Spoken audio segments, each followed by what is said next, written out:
Hello, my name is John Schreibway. I'm president of a company called Effective Inventory Management. We help distributors, manufacturers, and large retailers throughout the world get the most benefit out of the money they have invested in inventory. We help them achieve what we call the goal of effective inventory management. What do I mean by the goal of effective inventory management? I believe this is what you are trying to do with your inventory.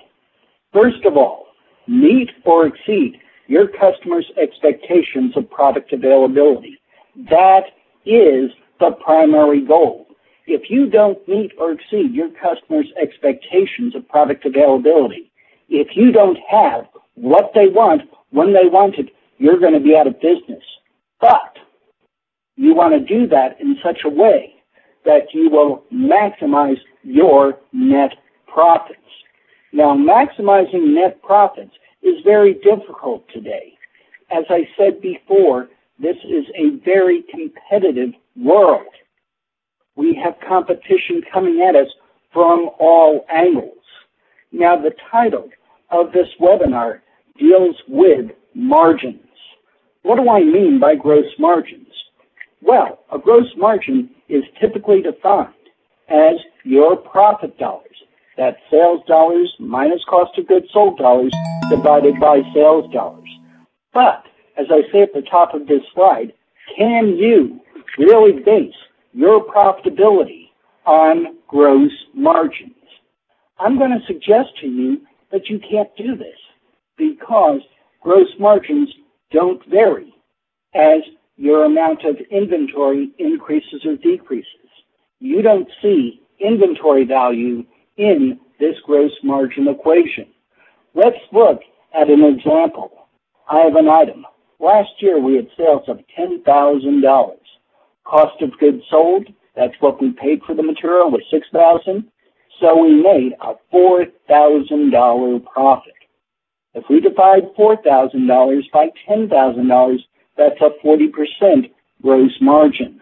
Now, a lot of you would say, I would love to have a 40% gross margin. In today's business world, a 40% gross margin is very, very rare. But, as I say at the bottom of this slide, this particular company has $12,000 invested in this particular item. Those of you who are familiar with business metrics can look at that $12,000 and that $6,000 cost of goods sold, $6,000 divided by $12,000. They are getting 1/2 of one inventory turn a year from this particular product. That isn't very good. But I would suggest to you that they would get a 40% margin if they had $1,000 in inventory. They would get a 40% margin if they had $1 billion in inventory because you don't see inventory in this gross margin equation. I want you, in order to maximize your profitability, which is really what we're talking about today, to abandon gross margins, replace them with a better tool for measuring your actual profitability. We call it an adjusted margin. It's similar to the gross margin in that we are dividing your profit dollars by sales dollars, but from the profit dollars, we are subtracting your cost of carrying the average inventory investment. Now, this could be your average inventory investment in an individual product, everything in a product line, perhaps everything in the warehouse or your entire company. Now, if we have the $12,000 in inventory and a 20% cost of carrying inventory, and I'm going to describe that in detail in just a minute, that 40% gross margin becomes a 16% adjusted margin. That's true profitability because of that high average inventory investment. Now, what do I mean about the cost of carrying inventory? That's the accumulation of all of the costs that you incur in maintaining inventory in your warehouse. It includes the cost of putting away stock receipts, moving material within the warehouse, insuring your inventory, rent and utilities for the portion of your warehouse used to store material, physical inventory or cycle counting. If you don't buy it, you don't have to count it. Shrinkage and obsolescence.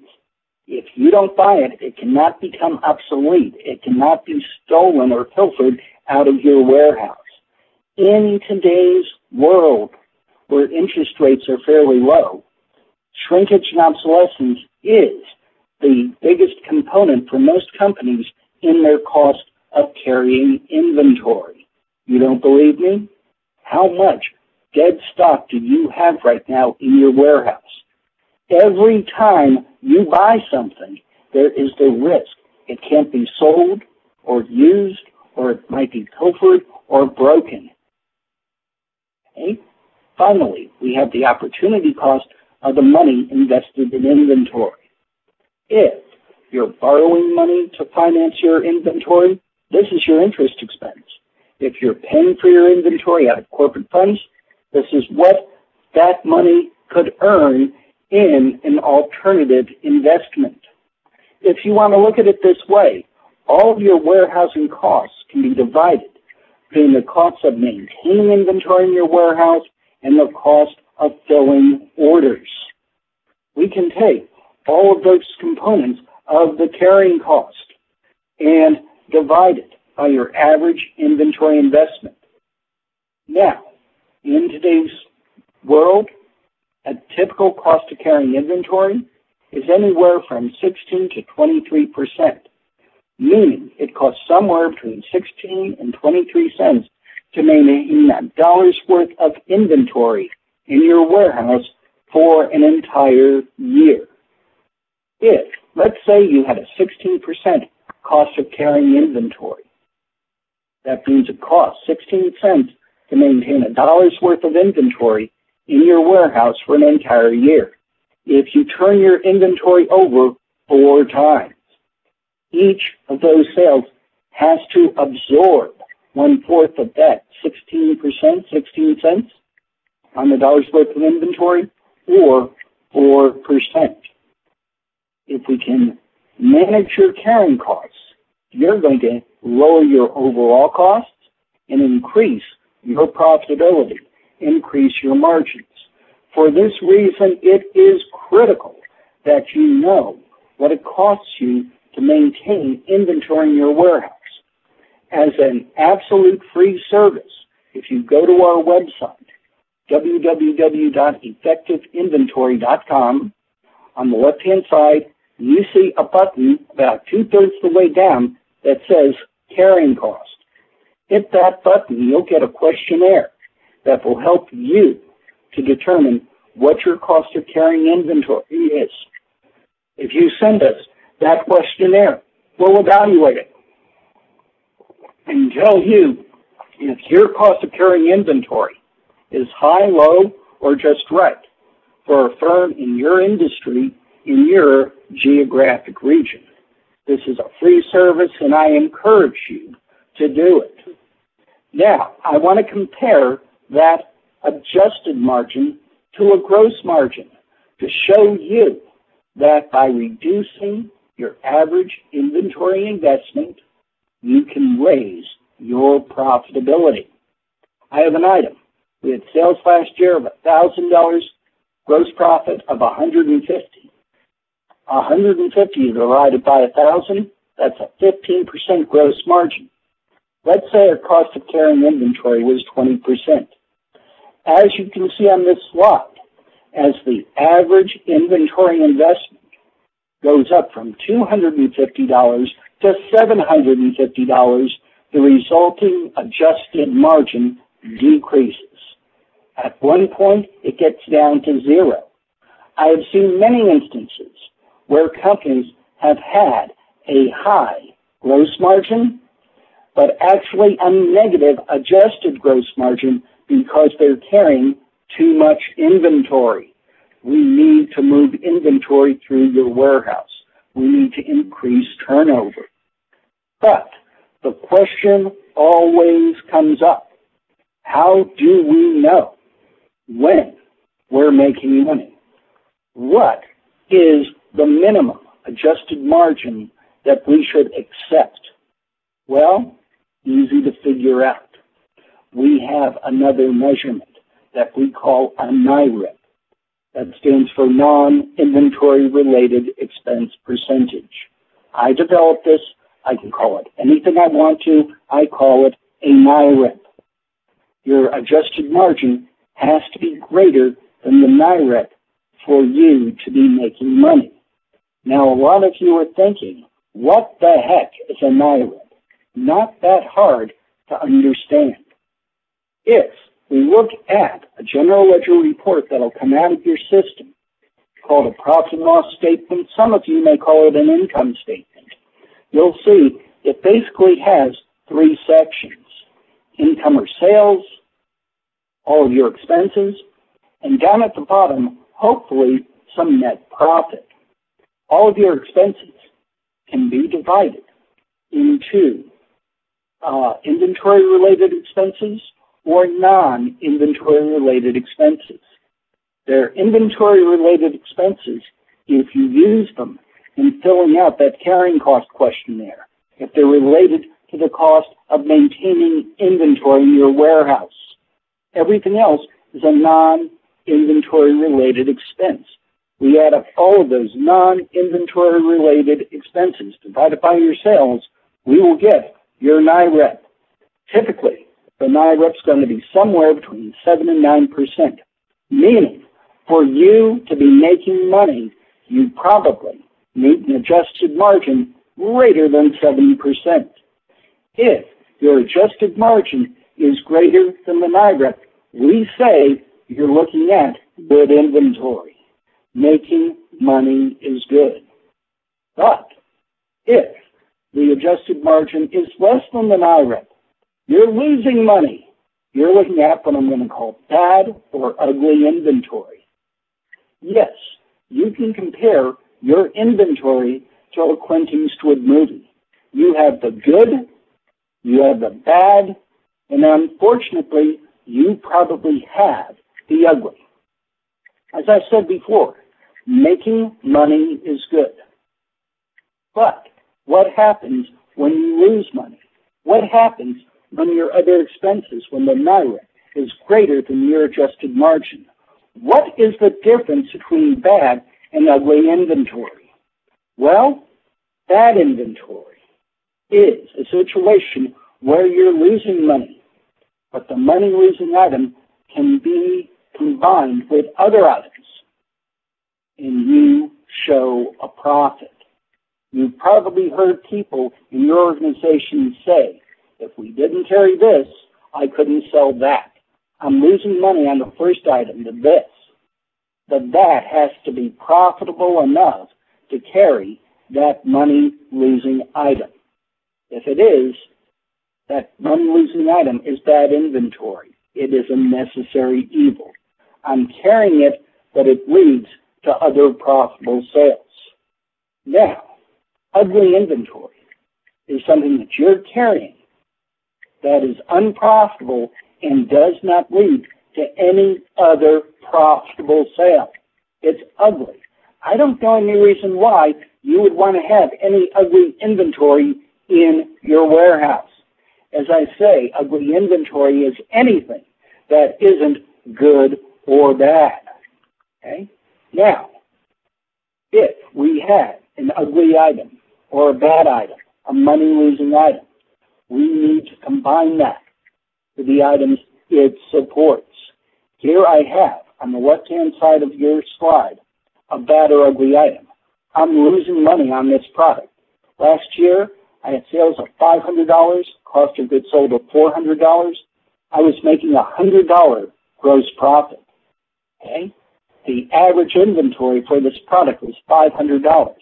The vendor is forcing me to buy a large case of a product that I don't need. I have a lot of material sitting on my shelf gathering dust.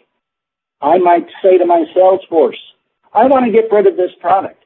And they say, no, you can't do that if we didn't have this item. We couldn't carry the full line. We have to carry the whole line. Now my question is that line profitable enough to carry this dog along with it? Well, let's have a combined adjusted margin where I take the profits from the line and this item, a total of $7,600. I'm making $7,500 gross profit on the line, $100 on this bad and ugly item, minus the cost of maintaining the item and the entire line in my warehouse, 20% of a total of $5,500. Divide that by total sales of $50,500. I get an adjusted margin of 12.9%. Now remember a few minutes ago, I said that typically you're going to want an adjusted margin greater than 7 to 9%. Well, we're there. That item on the left is bad, necessary evil. I'm losing money on it, but it contributes to other profitable sales. But what if that item had an adjusted margin of 1%, 2%, maybe even a negative adjusted margin? Should I eliminate it? Well, someone might say, no, because if we didn't have this item, we'd lose ABC Corporation's business. ABC Corporation gives us $100,000 a year in sales. We make an average of 15% gross margin on sales to ABC Corporation. We need that product. As a matter of fact, we have in a warehouse $50,000 in products we are maintaining specifically for ABC Corporation. These products have an average inventory value at any time of $50,000. Well, if we look at the cost of carrying that $50,000 worth of product, and in this case, we have a carrying cost of 21% per year. It costs 21 cents to maintain $1 worth of inventory in your warehouse for an entire year. We end up with an adjusted margin of 4.5%. Ooh, we have a problem. Remember, I said you probably want that adjusted margin greater than 7 to 9%. This is lower. We're losing money on this customer. We have too much dedicated inventory for this customer.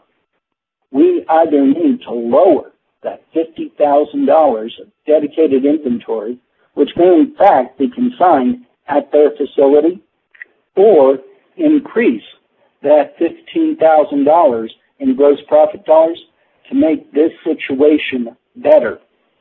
If you look at adjusted margin, you can pinpoint those areas right now where you are making money and those areas where you aren't making money and you have to take other action. What can we do if you're not making money? Well, we're going to discuss increasing gross margins where you can, how you can evaluate different vendor offers to lower your total cost of inventory, what steps you can take to increase inventory turnover, and some profitability measurements to ensure that your profitability situation improves over time. First, let's talk about increasing gross margins where you can. The most competitive items tend to be those that are sold most frequently. You go to a Costco, you go to a Sam's Club, you see very fast-moving items on the shelf. They don't carry slow-moving products. It's not part of their business model because your customers can find fast-moving items, items that are requested most often at multiple vendors, at multiple suppliers. There is a force, a downward force on the gross margins. The most competitive items tend to be what I call A-ranked items, but not A-ranked items based on cost of goods sold, not A-ranked items based on profitability, A-ranked items based on something that I'm going to call hits, number of orders, the number of times people buy the product regardless of the actual quantity they buy. The most competitive items are going to be those items that are purchased or used most often. The least competitive items are the C and D ranked items based on hits, those items that aren't sold or used that often. That's where we're going to make some money. Now, I want to just spend a minute on this whole concept of product rankings. Some computer systems out there will classify items. That is, they will assign a percentage of products to each classification. The top 7.5% of products based on cost of goods sold, money moving through inventory, are Class 1 items in a typical classifications system. You have 1,000 items in stock, 7.5% or 75 will be Class 1 items. I don't like this. This isn't going to help you discover where you can increase profit margins. Unfortunately, many computer systems out there only rank or classify items based on cost of goods sold. When we're looking to increase margins, best practice is to rank items by activity, transactions or months with activity, to determine where you might be able to raise gross margins. Now, by ranking, I say those items responsible for the top 80% of activity are going to be A-ranked products. B-ranked products, the next 15%. So A and B together account for 90% of customer product requests. The C and D ranked products, those account for the last 5% of product requests. You may have heard of the old 80-20 rule. 80% of your sales come from 20% of your items. Not true for many companies. We have found that on average, 80% of your sales will come from no more than 10 to 13% of your inventory items. And that 95% of your sales will be generated by no more than 50% of your inventory items. What does that mean? The remaining 5% of your sales are generated by the other 50% of your inventory items. That bottom 50% of the inventory items in your warehouse, that's where we're going to raise your gross margins. Okay. If I have a combined ranking between hits and cost of goods sold, you will see that the D items, those items responsible for the last 1% of product requests, are where I can increase margins. I can increase margins less and less as the products become more popular. So if you're only selling an item 1, 2, 3 times a year, look to increase margins on those products.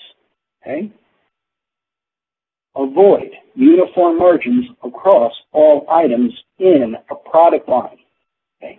Don't say we're going to mark up a product line by 25% or 20% or 15% across the board, because customers are going to compare prices typically on the faster moving products, the ones that they buy day in and day out.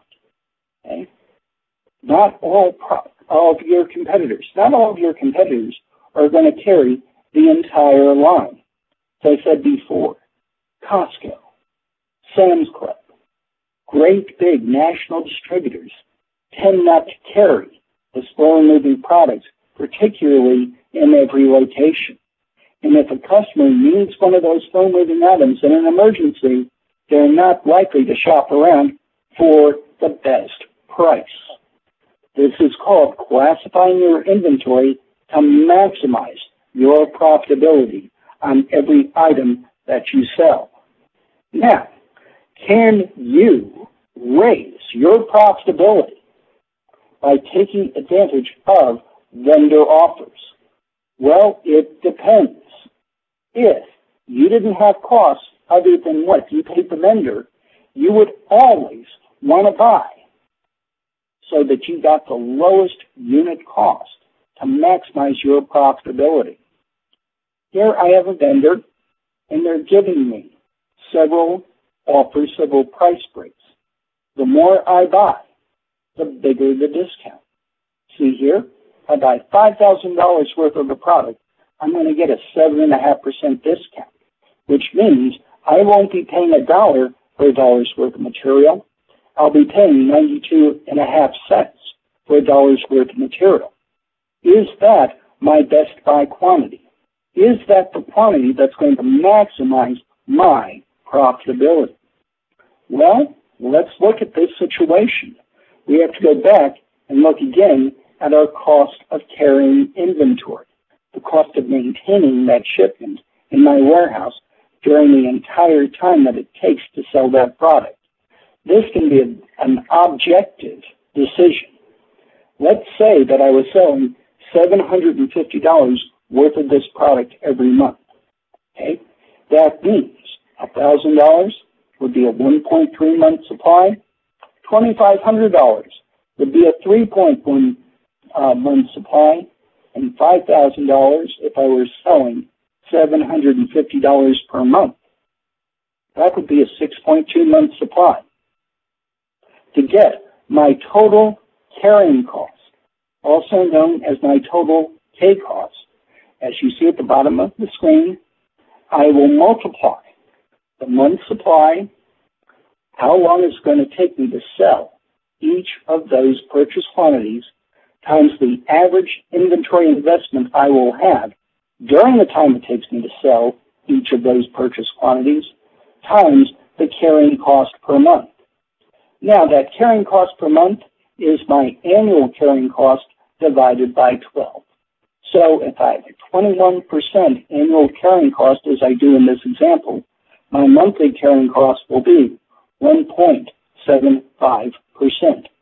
Now, how do I get that average inventory investment? Well, that average inventory investment is actually half of the net investment. If I were buying $1,000 worth of the product and I got a 5% discount, I would be paying $950 for the shipment. That's $1,000 minus 5%. Now, during the time it takes me to sell that $950 worth of material, my average inventory investment would be $475, half of $950. Why? Because during the time it takes me to sell that entire quantity, half the time I will have more than half of that entire quantity, and half the time I will have less than half of that entire quantity. The average investment will be at that entire quantity. So I can calculate what my total carrying cost is, the total amount of money I will spend maintaining those purchase quantities in my warehouse at each of those three purchase quantities. If I add the total carrying cost to my net investment, I will get, as you see in the fourth column from the left, my total cost for that shipment, what I'm going to pay the vendor, plus what it's going to cost me to maintain that material in my warehouse. If I divide the total cost by the value of the material that I'm going to receive, meaning $1,000, $2,500, or $5,000, depending on the price break, I can determine the total cost per dollar worth of material. As you can see here, I will maximize my profitability if I buy the $2,500 amount from the vendor. That's where the discounts exceed the cost of carrying inventory by the greatest amount. It's interesting to see if I buy the large quantity, that $5,000 price break, because I'm only selling $750 worth of this product per month and I'm buying more than a 6-month supply, my actual total cost per dollar worth of material is the highest. It's higher than even buying $1,000 worth of material.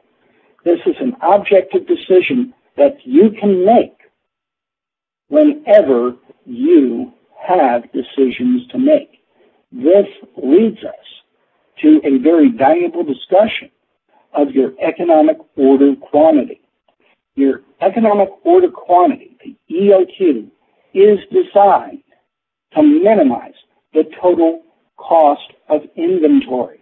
If you minimize the total cost of inventory, you're going to maximize your profitability, regardless of what you sell the material for. I want to minimize that total cost of inventory. There are 3 components to the carrying cost. The cost of the material. This is what you write checks for a particular shipment from the vendor. If you pay for freight, it's included in the cost of the material. You pay customs duties, part of the cost of the material. But you also have the cost of replenishing inventory and our old friend, the carrying cost as well. Those 3 components added together equal the total cost of inventory. Now, what is involved in the cost of replenishing inventory? Well, that's deciding what products need to be replenished, your cost of issuing the purchase order, expediting the purchase order if you have to, processing and receiving paperwork for the shipment, and paying the vendor. All these are real costs. Now, when we calculate your cost of replenishing inventory, we will divide the cost that you incur every year for all of those activities that we just looked at on the prior screen, divided by the number of purchase order line items that you issue for stock products you've committed to have in inventory over the previous year. Usually it's going to be somewhere between $5 and $6 per line item. That's what it costs you to buy a product. Now, we also have a questionnaire on our website that allows you to calculate your cost of replenishing inventory. Now notice, we are calculating this cost not per piece, but per line item. We believe it costs you the same amount to buy a product, no matter what quantity you buy. Whether you buy 1 piece, 10 pieces, or 1,000 pieces, you go through the same thought process. It costs you exactly the same amount to process the paperwork to pay the vendor. So we have that cost of replenishing inventory per line item. But if we translate that per piece, we see something very interesting. If it costs me $5 to buy a product, issue a purchase order line item, and I buy 1 piece, that 1 piece has to absorb all $5.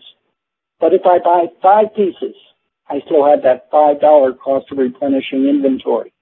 Each piece only has to absorb $1. If I buy 500 pieces, each piece only has to absorb 10 cents. As the green curve illustrates, your cost of replenishing inventory per piece decreases rapidly the more you buy. Unfortunately, our good friend the carrying cost behaves in exactly the opposite way. The more you buy, the higher your carrying cost. Why? Because the more you buy, the longer part of that shipment remains in your warehouse. And as long as the shipment remains in your warehouse, it is absorbing these elements of the carrying cost like a sponge. So your cost of replenishing inventory, the green curve, is decreasing as you buy more. Your cost of carrying inventory is increasing as you buy more. If we add the cost of the material to this chart, we get this dark green total cost curve. Now, I want to buy where that total cost curve is at its lowest point. Now, up to about 100 years ago, buyers would be drawing these curves continually. But in 1904, a fellow by the name of Camp got tired of drawing these curves. Camp worked for the DuPont Corporation, was a mathematician.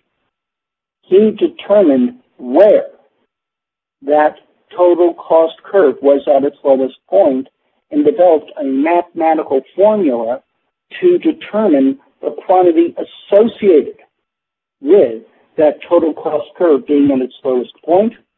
He called it the economic order quantity formula.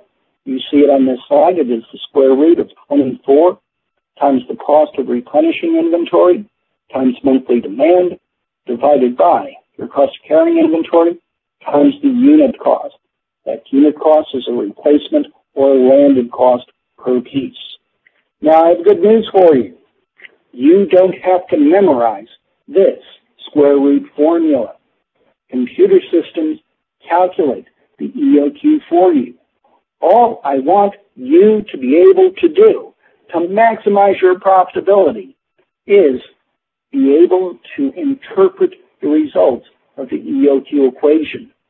We're now going to look at 3 examples of the economic order quantity. Our first example, we have an item. Forecast demand is 25 pieces per month. That's about 0.83 pieces per day, figuring there are about 30 days in a month. Unit cost, $10. That's what I pay the vendor for this particular product. Cost of replenishing inventory at $5. Carrying cost, you can see, is 20% per year. I plug these numbers into the equation. I get an EOQ of 38.7, which I'll round to 39 pieces. 39 pieces, if I am selling 0.83 per day, well, that's about a 47-day supply. Keep that in mind. I'm buying a 47-day supply of this product to maximize my profitability, minimize my total cost of inventory. In the next example, the numbers are the same, except the unit cost has gone from $10 to $50. I plug these numbers into the equation. Okay? I get an EOQ of 17.3, which I'll round to 17 pieces. 17 pieces, if I'm selling 0.83 pieces per day, well, that's about a 20-day supply.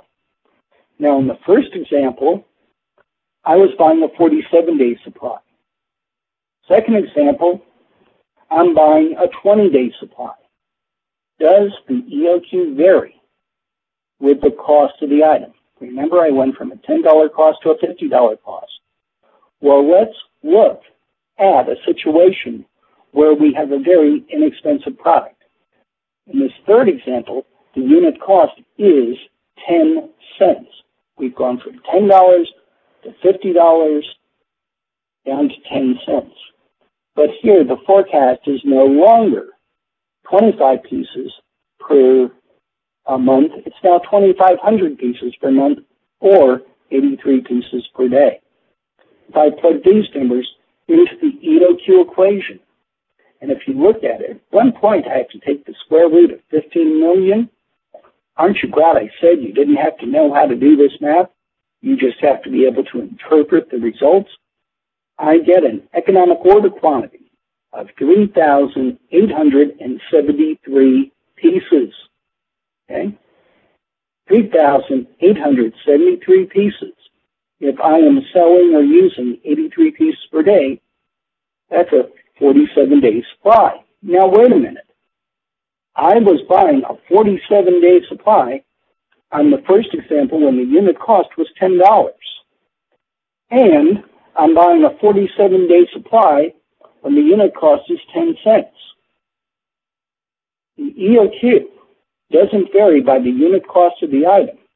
It does vary by what I'm going to call dollars moving through inventory. In this third example, I have 2,500 pieces moving through inventory per month at a cost of 10 cents. 2,500 times 10 cents is $250. I'm buying a 47-day supply. In the first example, I had 25 pieces moving through inventory per month at $10 a piece. 10 times 25, also $250. If I have $250 moving through inventory per month at a cost of replenishing inventory of $5 and a carrying cost of 20% per year, I will always buy a 47-day supply.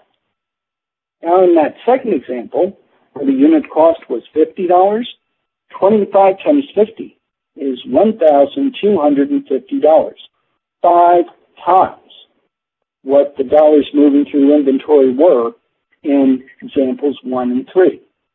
More dollars moving through inventory, I'm buying less inventory. 20-day supply, 17 pieces. The EOQ will drive turnover of those items that have a lot of dollars moving through inventory. It will drive you to buy smaller quantities more often if you have a lot of dollars moving through inventory. It will cause you to buy larger quantities less often if an item doesn't have much money moving through inventory. Earlier today, I was talking about a large national distributor. Their buyers order up to a 6-week supply of every product. That's what their buyers were trained to do. This is ridiculous. We can increase their margins, lower their total cost of inventory by going from the order up to method of replenishment to an EOQ method of replenishment. Now, the EOQ requires that you have accurate replenishment costs, carrying costs, and demand forecasts. In order to properly use the EOQ, you need good computer software, like the NAV-X product. Now, let's talk about other ways that you can increase turnover. I just finished a fascinating book on the history of the A&P food store chain, the rise and fall. About 100 years ago, the A&P food store chain made a fantastic discovery. They had a revelation. They decided that they could cut their margins on an individual transactions. They could sell food for less, and they would be more profitable, because they would sell more food. They would make less per transaction, but they would have more customers, more orders. This was the birth, actually, of what we know today as the supermarket. Let's see if you can do this by driving your turnover. What do I mean by turnover? I don't like the term inventory turnover. It is a negative expression in my mind. I would much rather take the words inventory turnover out of our vocabulary and replace them with the phrase opportunities to earn a profit. That is truly what turnover measures, the number of opportunities you have to earn a profit from every dollar you have in inventory on an annual basis. The more turns you have, the more opportunities you have to earn a profit. When I talk to salespeople about the importance of turnover, I always use this particular illustration. We have a product. We sell $10,000 worth of the product every year. We sell it for $12,500. We're making an annual gross profit of $2,500. Well, my buyers can buy this product several ways. They can buy $10,000 in January, sell it through the year. At the end of the year, they've sold $10,000 worth. We've made $2,500 profit. But at any one time, we had a maximum of $10,000 tied up in our warehouse on the shelf. Our buyers could buy $5,000 worth. Sell it through the year, buy another $5,000 worth. End of the year, we've still sold $10,000 worth, still made our $2,500 profit. But at any one time, we had a maximum of $5,000 on the shelf instead of $10,000. Our buyers can get even more aggressive. They can buy $2,500 worth of a product. We'll sell that, buy another $2,500, sell that, etc. through the year. End of the year, we still sold $10,000 worth of a product, still made $2,500. But at any one time, we had a maximum of $2,500 of inventory on the shelf. Now, I will ask salespeople, what would you rather do? Make $2,500 with a $10,000 investment, or make $2,500 with a $2,500 investment? Naturally, they say the second, $2,500 with a $2,500 investment. And I'll ask them, what can we do with the $7,500 we've just freed up between the $10,000 and $2,500 investment? They always say, buy more inventory, buy other opportunities to earn profits. This works. Now, turnover is measured by dividing your cost of goods sold from stock sales in the past 12 months by your average inventory value. Now, I want to emphasize that you must measure turnover correctly. The numerator, your cost of goods sold, I want you to use what we call a rolling 12 months. At the end of February, I want you to take cost of goods sold from last March through this February. You're always using the previous 12 months. Your cost of goods sold dollars are not sales dollars, not projected future usage times cost. We exclude special order items, direct shipments. Those are shipments that go directly from your vendor to your customer. Why? Because they're not part of the average inventory investment in your warehouse. That average inventory investment, well, we want to take the average of your ending inventory values over the previous 12 months. The same 12 months that we're using in the numerator for cost of goods sold. In this way, you're going to get an accurate cost of goods sold, an accurate average inventory value, and an accurate reflection of your inventory turnover. And we want to drive your inventory turnover. We want to increase it. How can we increase that? Well, you can sell more, raise cost of goods sold dollars, sell more product, or lower the average inventory investment.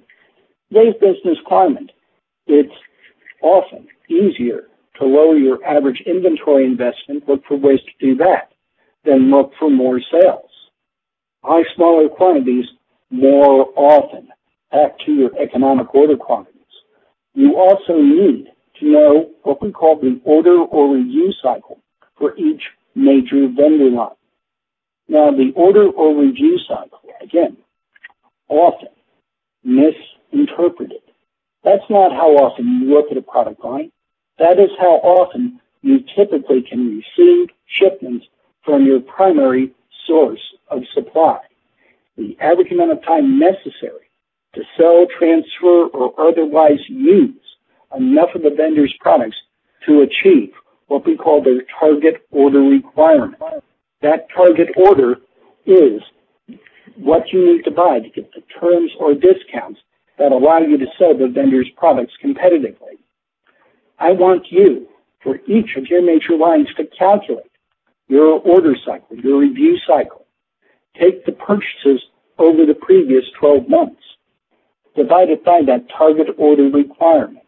Remember I said the target order requirement is that size order that gives you the terms or discounts that allows you to sell that vendor's items competitively. Well, if we had $120,000 in purchases over the previous 12 months, and the vendor has a target order requirement of $2,500, we can make 48 purchases a year, or about a purchase every 8 days. I want to set the vendor up to buy every 8 days. I want to drive turnover in this vendor's line. Buy as often as the order cycle allows. Now, there's another big misconception that buying more often bring in smaller quantities more often is going to harm customer service. You're going to experience more stockouts. That is not true. Your customer service, by that I mean the avoidance of stockouts, the avoidance of back orders. Customer service is having the entire quantity a customer wants on the shelf available for immediate delivery. That is driven more by when you issue replenishment orders than how much you buy. If you order when you have enough to last during the lead time, you can see that in yellow on this slide, plus a little safety stock, that is your reserve inventory in case you have unusual sales activity during the lead time, or, and I know it rarely happens, the vendor is late in getting your replenishment shipment, you're going to have a high level of customer service, no matter how much you bring into inventory. Now, when you bring that EOQ in, it has to be enough to last during that order or review cycle. Get your inventory level up to what I call the line point. And doing your replenishment in this fashion, following these rules, you're going to maximize your turnover. You're going to maximize your opportunities to earn a profit. You're going to maximize your gross profit dollars. Now, there are measurements that will show you how well you're doing. One of those measurements is called a turn-earn index. We calculate a turn-earn index by multiplying your turnover times your gross margin. This will show you that high margins can compensate for low turns, or high turns can compensate for low margins.